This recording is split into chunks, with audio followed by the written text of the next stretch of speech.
مسلمانوں کے تھرو نکلے گا اور ہم اپنی سوچ کے دھارے سے مسلم دنیا کا جو کرائسس ہے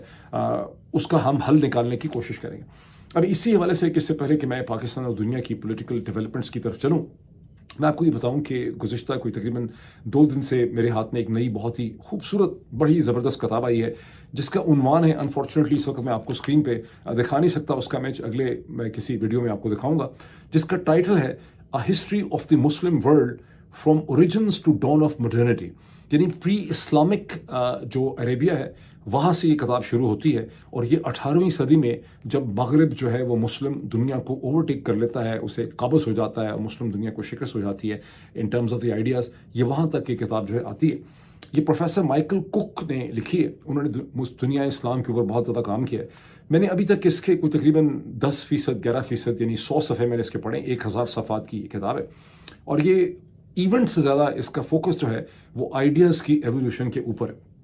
جو میں نے 100 پیجز پڑھے ہیں اس میں پروفیسر مائیکل کک نے بہت زیادہ تو صفحات استعمال، تقریباً 70 صفحے جو ہیں وہ تو صرف جو پری اسلامک عربیہ ہے اس کا پولیٹیکل سٹرکچر کیا تھا، اس کا اکنامک سٹرکچر کیا تھا، اس کا جغرافیہ کیا تھا، اس میں اسٹیٹ فارمیشن کبھی نہیں ہوئی، اس کا ٹرائبل سٹرکچر کیا تھا، کلین سٹرکچر کیا تھا، اس کے اوپر اپنا انہوں نے زور جو ہے نکالا ہے. اور وہاں سے مجھے مطلب پتہ تو آپ میں سے بہت سے لوگوں کو ہوگا، لیکن مطلب میں اس کو ذکر کرنا چاہتا ہوں کہ جو پری اسلامک عرب ٹرائبز ہیں اسلامک یا عربین پیننسولا کے، سعودی عرب کے پیننسولا کے، ان کے بارے میں پروفیسر کک کا یہ کہنا ہے کہ وہ انتہائی جفاکش، بہادر، فیروشس تھے اپنی ملٹری کیپیبلٹیز میں، لیکن وہ یونائٹڈ نہیں تھے، ٹرائبس اینڈ کلینس کے اندر پھنسے ہوئے تھے. اور ان کی جو یہ ملٹری کیپیبلٹی اور ان کی جو فیروسٹی تھی اور ان کا جو اور وہ یہ کہ اپنے وعدے کے بڑے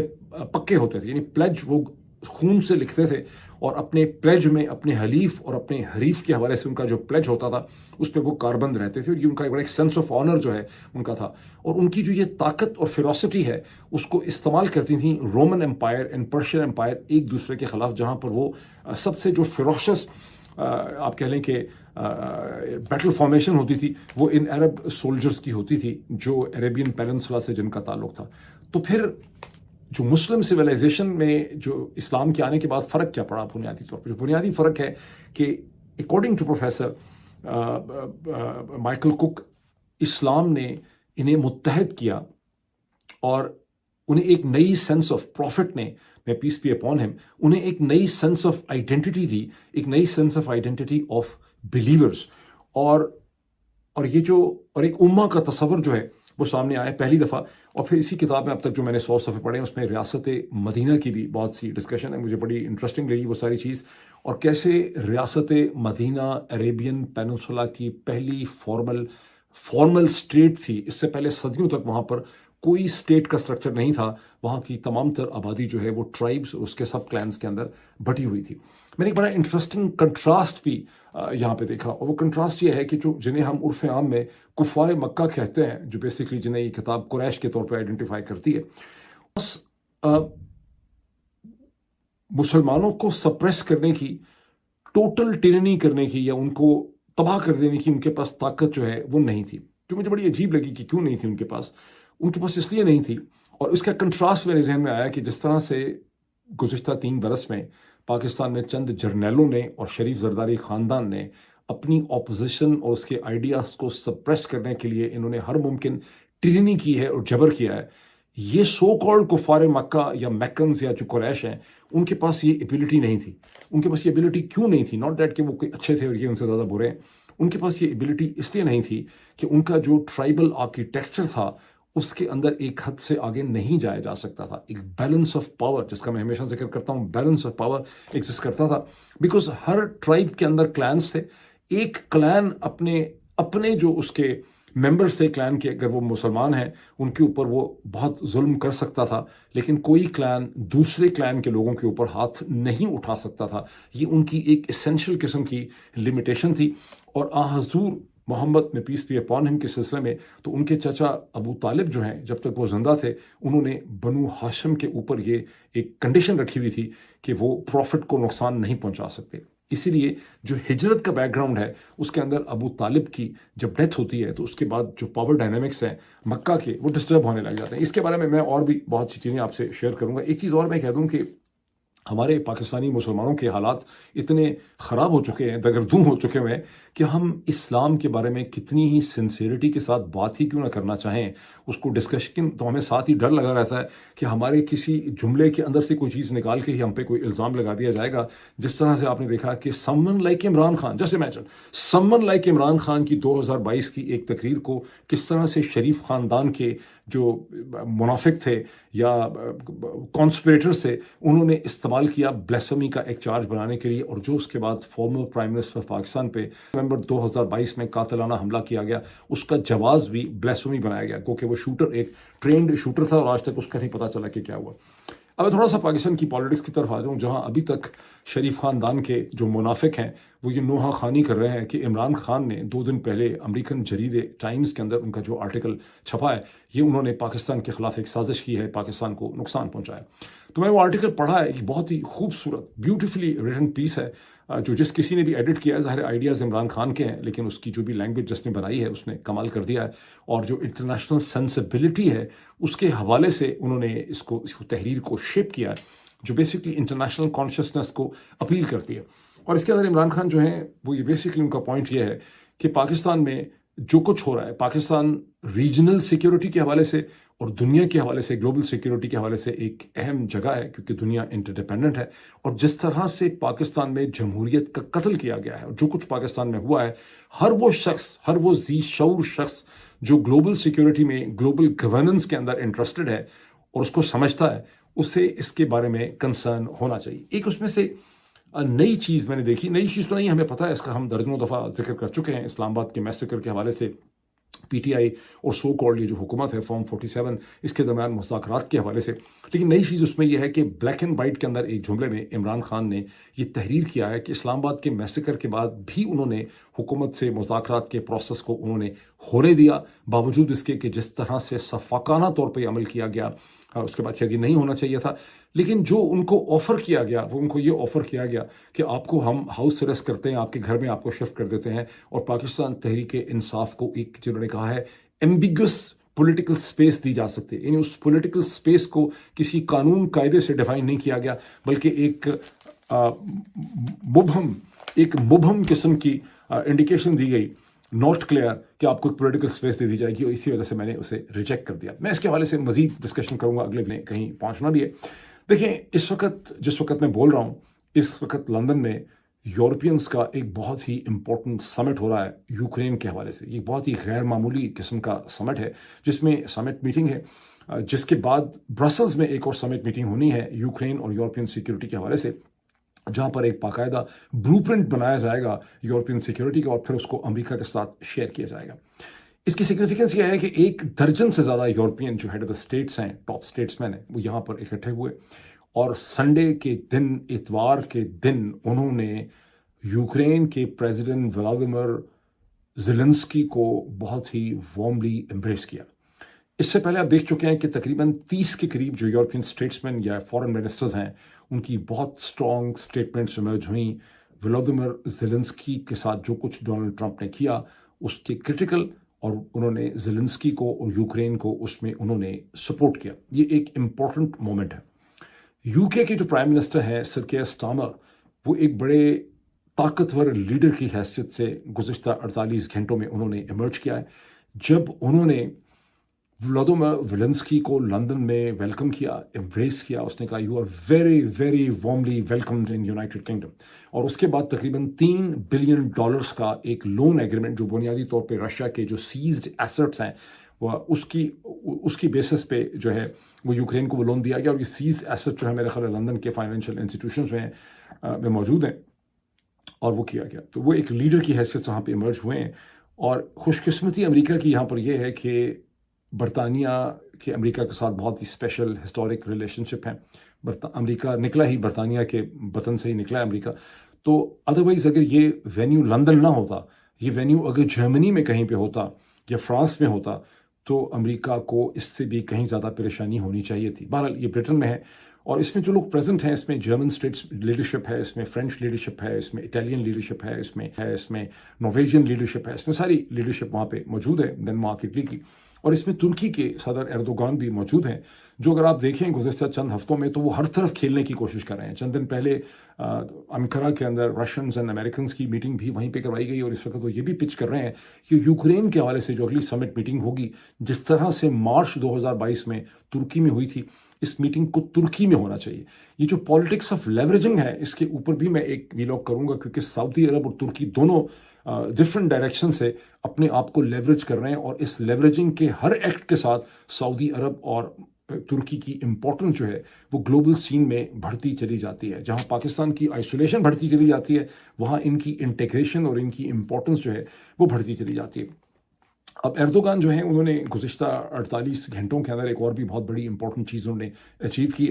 جب انہوں نے جو کردش نیشنلسٹ ریبلز ہیں پی کے انہوں نے ان کے جو لیڈر عبداللہ اشلان ہیں، انہوں نے ایک خط لکھا پی کے جس کو پی کے نے مان لیا ہے، اور وہ ایک سیز فائر اور جنگ بندی کی طرف وہ چلے گئے ہیں، جس کے ایکچوئل ڈائنامکس کا تعلق سیریا کے جو پاور ڈائنامکس بدلے ہیں، جہاں ترکی بہت اسٹرانگ پوزیشن میں آ گیا ہے بشار اسد کی حکومت گرنے کے بعد، اس کے ساتھ تعلق ہے. لگتا یہ ہے کہ جو کردز ہیں ان کی اسپیس جو ہے وہ عراق کے اندر اور سیریا میں ریسٹرکٹ ہو گئی ہے، جس کی وجہ سے وہ ایک سیز فائر کرنا چاہتے ہیں اور ترکی کے ساتھ بات چیت کرنا چاہتے ہیں. اس پہ بھی میں ایک ڈیٹیل میں اس کی آپ کے سامنے لے کے آؤں گا.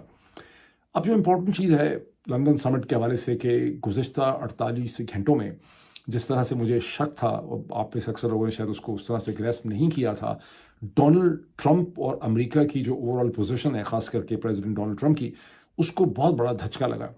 جتنی امپورٹنٹ ویسٹرن کانشیسنس کی گلوبل پبلیکیشنز ہیں، خواہ وہ امریکہ کی ہوں، یورپ کی ہوں، برطانیہ کی ہوں، سو مچ ہو کہ اکانومسٹ جس نے ادروائز ڈونلڈ ٹرمپ کو اگینسٹ دی یورپین سپورٹ کیا تھا، بیکاز اکانومسٹ کا ایک خاص قسم کا مائنڈ سیٹ ہے، it's more pro American, more English سے زیادہ وہ پرو برٹش سے زیادہ پرو امریکن پبلیکیشن ہے.